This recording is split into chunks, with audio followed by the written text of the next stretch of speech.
Whether you're Christian, Muslim, Hindu, atheist, whatever you may be, you're about to learn something very, very interesting about Allah. You're about to learn what it means for Allah to be the concealer. Allah is called as-sattar or as-sitir, which means the concealer. What is Allah concealing? He's concealing your sins. To see how this works, let's go to Sheikh al-Hakeem. The discussion starts with a man asking a question about his friend who committed adultery. Muhammad from France says that his friend has committed adultery. He did not fornicate, he's married. So he committed adultery, he cheated on his wife. Yeah, Sheikh. So my friend went to Las Vegas for a business trip, and while I was there, while my friend was there, he committed adultery with this prostitute who showed up at his hotel room. So this man is worried because his friend committed adultery. And as we're about to see, his friend wants to know how his sin can be cleansed the Islamic way. He wants to know how he can get stoned.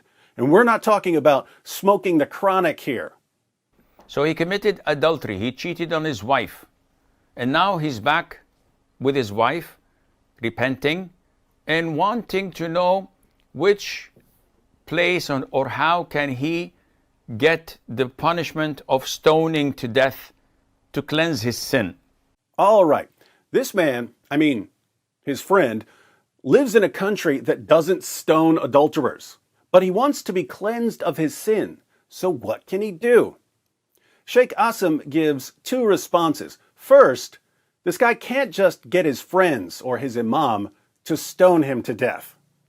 First of all, Akhi, this punishment and the likes cannot be carried out by individuals.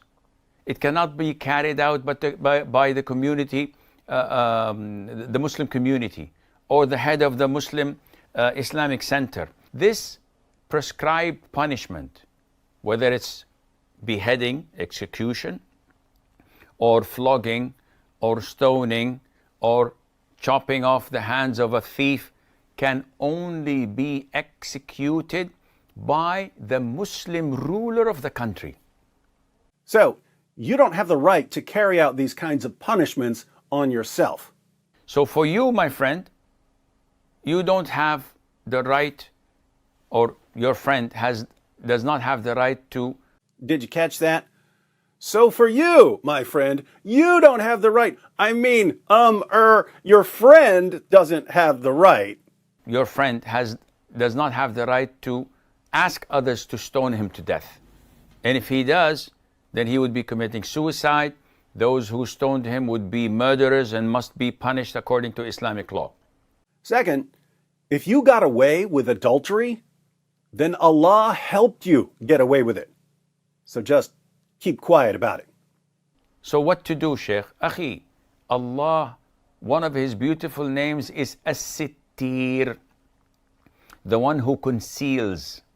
Allah is the concealer of your sins. Get ready for the only concealer you'll ever need. He's the concealer of sins. He's the best of concealers. Who's better than Allah at concealing your sins so that no one knows about them?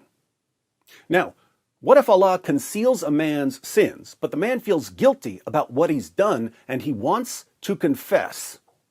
What then? So if Allah concealed your sin, it is a sin for you to go and tell others about it. It's a sin to go to your wife and say, listen, hon, when we were separated, I did this and this and this. Totally haram. Totally sinful. And it's sinful for you to go and expose it to others. So, if you commit adultery and you get away with it, this means that Allah has concealed your sin. And under no circumstances should you ever confess what you've done. It'll be your little secret with Allah. So, what's between you and Allah remains between you and Allah. Ask Allah for forgiveness and Allah would erase your sins. What's between you and Allah stays between you and Allah. What's between you and Allah remains between you and Allah. This guy literally stole the motto of Las Vegas and applied it to his God. What happens in Vegas stays in Vegas. What's between you and Allah stays between you and Allah. If Allah were a city, he would be Las Vegas. What's between you and Allah remains between you and Allah. Now, there are a few obvious problems with Islam here. One, if you struggle with sin, confession and accountability are usually very important parts of resisting temptation in the future. When you cover up what you've done and you avoid accountability, you end up living a double life. There's the public you, noble and virtuous, and then there's the private you, a slave to sin. Which one is the real you? You guessed it, the one who does what he does when no one's looking. So Islam is giving horrible advice here. What's between you and Allah remains between you and Allah. 2, according to Islam, if you don't get caught for your sin, it's because Allah concealed your sin. But the only way for a man to get caught committing adultery, according to Islam, is if there are 4 male witnesses. So Islam makes it almost impossible for a man to get caught committing adultery. This means that Allah has concealed the sins of the vast majority of adulterers who've ever lived. And they should never confess what they've done because Allah is the one who concealed their sins after making it virtually impossible for them to ever get caught. What's between you and Allah remains between you and Allah. 3, what about other sins? What if you get away with rape or child molestation? If you don't get caught, it means that Allah, the concealer, concealed your sin and that you should never confess what you've done, right? What's between you and Allah remains between you and Allah. Actually, in Islam, if you get away with rape and child molestation, you might be Allah's last and greatest prophet, am I right? Finally, since Allah is the one who conceals people's sins, since Allah is the one who helps people get away with sinning, is it just me, or does Allah once again sound an awful lot like Satan?